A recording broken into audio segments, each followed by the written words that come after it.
seandainya semua fitnah-fitnah yang pernah Allah datangkan kepada umat manusia disatukan semua, lalu Dajjal muncul membawa fitnahnya sendiri, diadu mana yang paling berat, mana yang paling besar fitnahnya. Fitnah Dajjal akan mengalahkan semua fitnah-fitnah yang ada pada seluruh umat manusia. Sementara fitnah Dajjal inilah yang terberat, terbesar.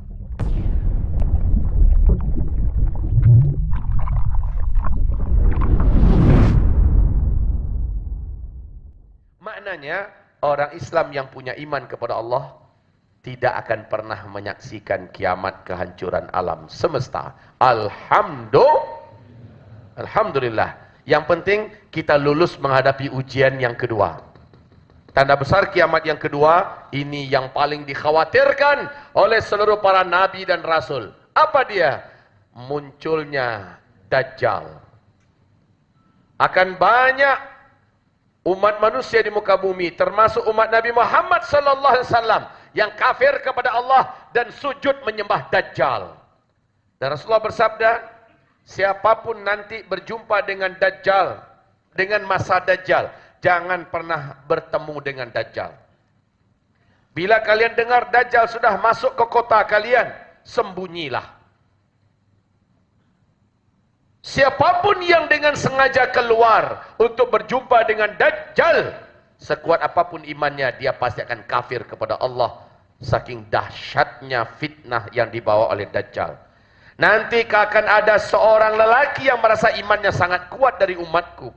Dia yakin imannya tidak akan berubah apabila dia berjumpa dengan Dajjal. Dajjal sampai ke kotanya, dengan sengaja dia berjumpa dengan Dajjal. Dan dia yakin imannya tak berubah.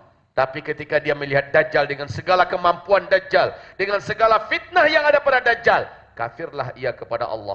Hilanglah imannya keseluruhannya. Sujud dia langsung menyembah Dajjal.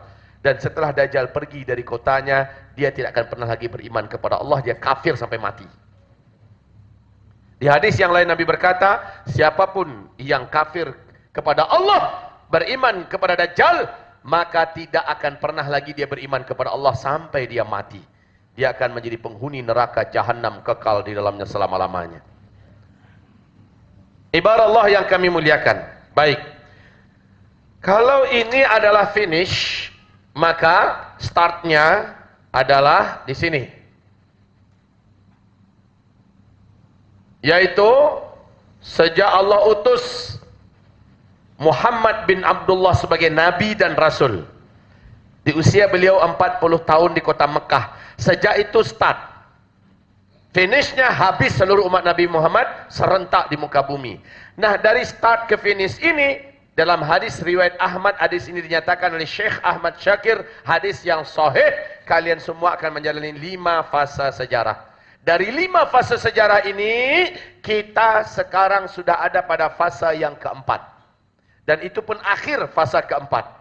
Kita akan memasuki fase penutup. Ya. 5 fase ini, 1. Yaitu fase nubuah. Yang memimpin umat Islam langsung Nabi besar Muhammad sallallahu alaihi wasallam. Selama 23 tahun. Fase ini telah berakhir. Lalu umat Islam masuk pada fase kedua. Yaitu kalian dipimpin oleh para khulafaur rasyidin. Inilah fase di mana umat Islam dipimpin oleh para sahabat-sahabat Nabi dengan sistem kekhalifahan, dengan cara kenabian. Dan ini berlangsung selama 30 tahun. Fase ini pun berakhir. Kalian masuk pada fase yang ketiga. Fase yang ketiga, yaitu umat Islam dipimpin oleh para khalifah-khalifah yang menggunakan sistem kerajaan. Dan ini paling lama, tuan-tuan yang mulia, ini paling lama. Selama 1227 tahun. Diisi oleh 3 dinasti. Dinasti Bani Umayyah, dinasti Bani Abbasiyah, dinasti Bani Utsmaniyah. Fase yang ketiga, sepakat seluruh ahli sejarah mengatakan juga telah selesai. Yaitu runtuhnya khilafah Islamiyah Al-Utsmaniyah di Turki pada 3 bulan Mac tahun 1924. Fase ini telah selesai. Kita sekarang ada pada fase yang tergelap, fase yang terberat bagi Islam dan kaum muslimin. Bagi mukminin, mukminat sangat berat sekali. Fase keempat. Saya buat zoom ya. Saya zoom.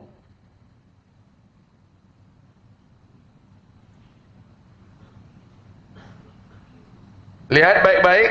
Fase keempat ini ternyata bagian penghujungnya terjadi 4 tanda besar kiamat yang pertama. Dan tanda besar kiamat yang keempat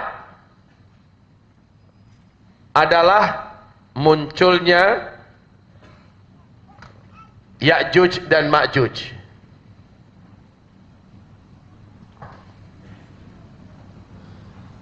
Ya'juj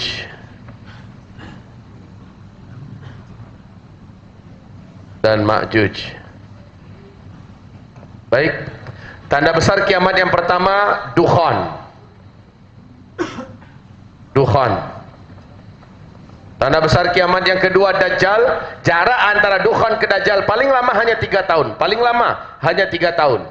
Dari Dajjal ke tanda besar kiamat yang ketiga, Allah Subhanahu wa taala turunkan Nabi Isa alaihis, jaraknya hanya 1 tahun 2 bulan 2 minggu saja. Dari Nabi Isa, setelah Nabi Isa membunuh Dajjal, ke Ya'juj Ma'juj hanya hitungan bulan. Ya'juj Ma'juj sangat berkuasa dan perkasa. Tak ada yang mampu mengalahkan Ya'juj Ma'juj. Langsung Allah lah yang menghancurkan mereka. Setelah itu, bumi ini masuk pada fase yang kelima. Fase yang kelima, dan ini Allah sebutkan dalam Al-Quran. Fase kelima ini Allah sebutkan dalam Al-Quran, yaitu Quran surat An-Nur surat 24 ayat yang ke-55. Allah sebutkan Islam akan kembali memimpin dunia dengan sistem kekhalifahan ala minhajin nubuwah, kekhalifahan dengan konsep kenabian. Ini fasa yang kelima. Fasa yang keempat, fasa mulkan jabarian, fasa kediktatoran. Ciri khasnya di sini tidak ada khilafah Islamiyah. Islam dan kaum muslimin sangat ditindas, dizalimi dan dianiaya di mana-mana. Terasa apa tidak fasa keempat ini? Ini fasa kita, dan kita sekarang sudah hampir di penghujungnya. Sudah hampir di penghujung. Nah, hamba-hamba Allah, sekarang saya ingin menjelaskan kepada kita semua. Saking karena sangat banyaknya yang mau saya uraikan, yang mana dulu? Belum tentu saya akan ketemu dengan tuan-tuan yang mulia lagi ke depan. Yang paling berbahaya dari seluruhnya adalah Dajjal. Saya akan terangkan Dajjal. Apabila Dajjal sudah begitu dekat, maka berarti tanda-tanda yang lain sudah, apalagi yang pertama, lebih dekat lagi dengan kita tentunya. Coba lihat tentang Dajjal. Saya fokus di sini saja satu. Perhatikan Dajjal. Laknatullah alaih. Seluruh para nabi dan rasul yang Allah utus ke muka bumi, kata Rasulullah, pasti mengkhawatirkan hadirnya Dajjal kepada umat mereka. Ma arsalallahu nabiyyana wa rasulah. Tidak pernah Allah mengutus seorang nabi atau seorang rasul kecuali mereka seluruhnya memperingatkan kaum mereka masing-masing bahayanya Dajjal. Dan akulah yang paling merinci pembahasan Dajjal. Maka kata Rasulullah SAW, ma baina khalqi Adam ila qiyamis sa'ah fitnatun akbar minad Dajjal. Sejak Allah menciptakan Adam alaihi salam sampai terjadi kiamat, tidak ada fitnah yang mengalahkan beratnya fitnah Dajjal. Hadis sahih Muslim. Di riwayat yang lain Rasulullah bersabda, seandainya semua fitnah-fitnah yang pernah Allah datangkan kepada umat manusia disatukan semua, lalu Dajjal muncul membawa fitnahnya sendiri, diadu mana yang paling berat, mana yang paling besar fitnahnya. Fitnah Dajjal akan mengalahkan semua fitnah-fitnah yang ada pada seluruh umat manusia. Sementara fitnah Dajjal inilah yang terberat, terbesar. Rasul bersabda, kalau Dajjal nanti muncul dan saya masih hidup, saya yang akan melindungi kalian dari Dajjal. Saya yang akan menghadapi Dajjal. Tapi kalau Dajjal nanti muncul dan saya sudah tak ada, setiap kalian wajib melindungi diri dan keluarganya masing-masing.